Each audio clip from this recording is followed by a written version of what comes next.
Hello again, ladies and gentlemen. Welcome to case study number 17. This is a very high yield topic on upper GI bleeding. If you haven't had the chance yet, please consider subscribing to my Patreon. You can get there by clicking the link in the description of the video or on the I button on the upper right hand corner. I really appreciate all the contributions I can get to help offset the cost of these videos, and I thank everybody in advance, and particularly those who have already contributed. Thank you very much. All right, we got a 70-year-old man coming into the ED with his wife complaining of an episode of bloody vomit 2 hours ago. This has never happened before.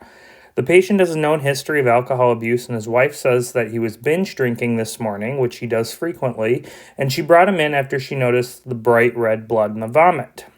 The patient denies any pain at this time. Review of symptoms is otherwise unremarkable. He denies fever, weight loss, night sweats, and dysphagia.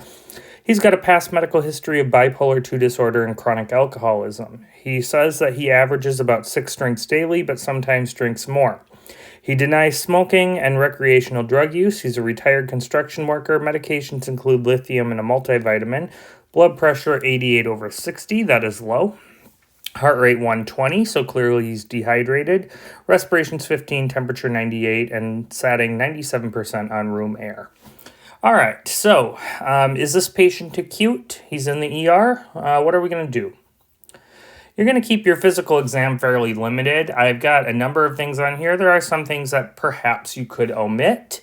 However, it is going to be very important to perhaps before you do your physical exam to do perhaps some of your orders.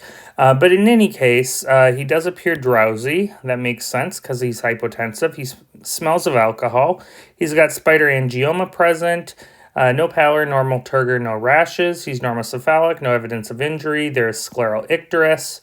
Everything else is pretty normal. He's got tachycardia. There's some splenomegaly. Rectal exam, always important to do in a patient with GI symptoms, particularly bleeding. He's got occult blood, and he is drowsy but oriented to person, place, and time. All right, what is our differential? This is an alcoholic who's got bleeding, and he's got stigmata of liver failure. So the first thing we need to think of in a patient who comes in with bleeding and signs of liver failure is a bleeding esophageal varus. The other differentials for upper GI bleed, there are many. Peptic ulcer disease can certainly cause a bleed, a Mallory-Weiss tear, erosive gastritis, and esophageal neoplasm. All right, so what's our workup going to be? Well, first of all, we've got emergent orders. So we want to insert 2 large bore IV lines, give him a bolus of normal saline to try to get that blood pressure over 90 systolic, and insert an NG tube. We're going to get a CBC, BMP, liver function test because he's got liver failure, and we're going to get a PT-PTT because liver failure can cause coagulation issues, and he's also bleeding. Another thing you might want to do is a type and cross match. That would be important to do in a patient who's bleeding, just in case we need to give him packed red blood cells. And whether or not we need to do that is going to be indicated on the CBC. So what do we find? So we do our emergent orders. We get a CBC showing a hemoglobin of 9.9. That's low.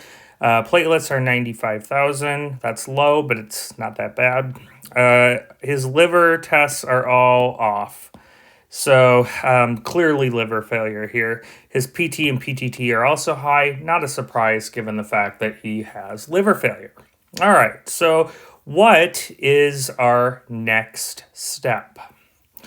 Because he is bleeding, what we need to do is an emergent upper endoscopy. He's clearly got GI bleeding. And by the way, when we did our NG tube, we saw bright red blood, not a surprise. So what we want to do is we want to consult gastroenterology and get an emergent upper endoscopy. That's both diagnostic and therapeutic.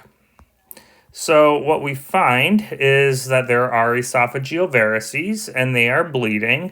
There's normal gastric mucosa and no evidence of peptic ulcers. We do banding. That's going to be our best therapeutic step. So like I said, the upper endoscopy is both diagnostic and therapeutic. All right. So our diagnosis is bleeding esophageal varices. Your first step in treatment is stabilization. You want to provide fluids until the systolic pressure is over 90. And as usual, when you have an alcoholic, you want to add thiamine to the fluids. We also want to give octreotide as soon as bleeding varices are suspected. So you do not need to wait until you have a diagnosis of esophageal varices. You can do that right away. Again, upper GI bleed, liver failure, alcoholic, all points to bleeding varices. Go ahead and give the octreotide. As mentioned, you do the upper endoscopy as soon as the patient is stable, i.e. after fluids. And then additional orders will depend on the patient. We give packed red blood cells. If the patient has a hemoglobin below 7, we want to get them between 7 and 9. We're going to admit this patient to the ICU. Our typical ICU orders, fluids, monitoring, and insert a Foley and check INO. As soon as the blood pressure is stabilized, we want to give IV propranolol that reduces the risk of bleeding in varices. Fresh frozen plasma in this patient because he's got an elevated PT. And then this is really big. This comes up on boards all the time. We want to give prophylactic antibiotics because it reduces the risk of spontaneous bacterial peritonitis. So what you can give for that, typically what we give is Rocephin, ceftriaxone IV. And then of course we're going to consult gastroenterology for management of this patient. Further management, we're going to discharge him on propranolol as soon as the bleeding is stopped and he's ready to go home. He's going to be surveilled for varices every 2 years. He'll be counseled regarding alcohol cessation. Important you include that and follow up with GI. Some common differentials. Peptic ulcer disease has a very similar presentation as an active bleed. Look for a history of heartburn, chronic NSAID use, chronic aspirin use. Typically, often not in an alcoholic. So if they're not an alcoholic, they don't have liver failure, this is probably something to consider. Endoscopy will give it away. A Mallory Weiss tear, oftentimes in younger people. Look for hematemesis followed by, this should say preceded. By a violent episode of vomiting. They may have alcohol abuse or liver disease, but you should suspect this in a younger person with hematemesis, and endoscopy will show the lacerations, which is the source of the bleed. Erosive gastritis is unlikely to cause significant bleeding, although it is common in alcoholics, and an esophageal neoplasm, look for a history of dysplasia due to the obstruction, and also constitutional symptoms, weight loss, night sweats, fever, and so forth, which points to malignancy. So to recap, variceal bleeding is a medical emergency and should be suspected in any patient with liver disease and hematemesis, particularly an alcoholic. Upper GI bleed can manifest as hematemesis. There may also be melena or hemodynamic changes, namely hypotension, tachycardia, which points to an unstable patient. You need to give them fluids and thiamine and get that blood pressure over 90 systolic. The management is to stabilize the patient and give octreotide, packed red blood cells only if the hemoglobin is below 7. You want to titrate that to 7 to 9. Give fresh frozen plasma if the PT is elevated. That will help reduce the bleeding, and then place the NG tube. Emergent endoscopy is the best diagnostic and therapeutic step. You can confirm the diagnosis and do band ligation. Admit the patient to the ICU. All your typical ICU orders, make sure you give prophylactic antibiotics for SBP. You're going to give Rocephin or ceftriaxone, and also give propranolol as soon as the blood pressure is stable. Do not give propranolol when they are hypotensive.